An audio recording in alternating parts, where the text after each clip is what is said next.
ചെന്നൈയിലെ അമ്പത്തൂർ സ്മാർട്ട് ക്രിയേഷൻസിൽ ഇപ്പോൾ നമ്മുടെ സ്പെഷ്യൽ ഇൻവെസ്റ്റിഗേഷൻ ടീമിൻ്റെ SP ശശിധരൻ എത്തിയതായി ഞങ്ങളുടെ പ്രതിനിധി അറിയിക്കുന്നു. Over to Muhammad Ragees. റഗീസ്, യഥാർത്ഥത്തിലെ അന്വേഷണത്തിൻ്റെ ഭാഗമായിട്ടാണ് അദ്ദേഹം എത്തിയതെന്ന് മനസ്സിലാക്കുന്നു. അന്വേഷണത്തിൻ്റെ പുതിയ ചുവടുവയ്പ്പുകൾ നടത്തുന്ന SIT ഏത് രീതിയിലാണ് അമ്പത്തൂരിൽ?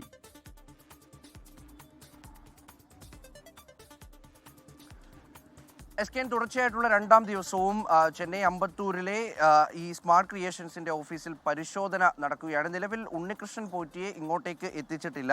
ഇന്നലെ രാത്രി പരിശോധന കഴിഞ്ഞ് മടങ്ങവേ SIT സംഘം ചെന്നൈയിൽ തന്നെയാണ് തങ്ങിയത്. ചെന്നൈ പോലീസ് ക്ലബിനടുത്തു തന്നെയായിരുന്നു ഈ സംഘം താമസിച്ചിരുന്നത്. അതിനുശേഷം ഇന്ന് രാവിലെ SP ശശിധരന്റെ നേതൃത്വത്തിൽ ഒരു 3 പോലീസ് ഉദ്യോഗസ്ഥർ ആണ് നമ്മളിപ്പോൾ ഈ കാണുന്ന വാഹനത്തിൽ ഇങ്ങോട്ടേക്ക് എത്തിയിട്ടുള്ളത്.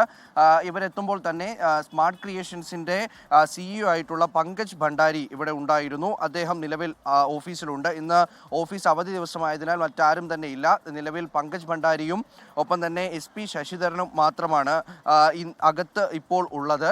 ഉണ്ണികൃഷ്ണൻ പോറ്റി ഇന്നലെ ചെന്നൈയിലാണ് അദ്ദേഹത്തിനെ താമസിപ്പിച്ചിരുന്നത് എന്നുള്ള വിവരം ലഭിക്കുന്നുണ്ട്. പക്ഷേ അദ്ദേഹത്തിനെ കൊണ്ടുവരുന്ന ട്രാവലർ ഇതുവരെ ഇങ്ങോട്ടേക്ക് എത്തിയിട്ടില്ല. അപ്പോൾ ഉണ്ണികൃഷ്ണൻ പോറ്റിയെ ഇനി എപ്പോഴാകും ഇങ്ങോട്ട് കൊണ്ടുവരിക, അല്ലെങ്കിൽ ഇനി അദ്ദേഹത്തിനെ കൂടി കൊണ്ടുവരുന്നുണ്ടോ എന്നുള്ള കാര്യത്തിലൊരു വ്യക്തതയില്ല. പക്ഷേ നിലവിൽ എന്തായാലും ഉണ്ണികൃഷ്ണൻ പോറ്റി ചെന്നൈയിലുണ്ട് എന്നുള്ള വിവരം തന്നെയാണ് പുറത്തു വരുന്നത്. ഇന്നലെ രാത്രി അദ്ദേഹത്തിനെ ഇവിടെ തന്നെ താമസിപ്പിച്ചിരുന്നു. കാരണം അന്വേഷണ സംഘം ഇന്നലെ പരിശോധന നടത്തി മടങ്ങി ഈ താമസ സ്ഥലത്തേക്ക് എത്തിയപ്പോൾ ഏതാണ്ട് രാത്രി 11 മണിയായിരുന്നു.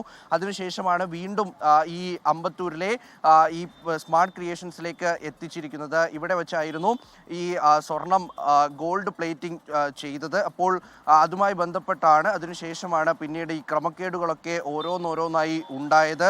അത് പിന്നീട് പുറത്തു വന്നത് 2019 ഒപ്പം തന്നെ പിന്നീട് 2025 ഇത്തരത്തിൽ ഈ ഗോൾഡ് പ്ലേറ്റ് ചെയ്യാൻ സ്മാർട്ട് ക്രിയേഷൻസിനെയാണ് ഉണ്ണികൃഷ്ണൻ പോറ്റി സമീപിച്ചത്. അപ്പോൾ അതുമായി ബന്ധപ്പെട്ട് ഏതൊക്കെ തരത്തിലാണ് സ്മാർട്ട് ക്രിയേഷൻസിന് ഈ ഒരു കേസിൽ പങ്കാളികളായിട്ടുള്ളത്, എന്തൊക്കെയാണ് സ്മാർട്ട് ക്രിയേഷൻസിന്റെ പക്കലുള്ള തെളിവുകൾ, ഒപ്പം തന്നെ ഈ സ്മാർട്ട് ക്രിയേഷൻസ് 109 ഗ്രാം സ്വർണം.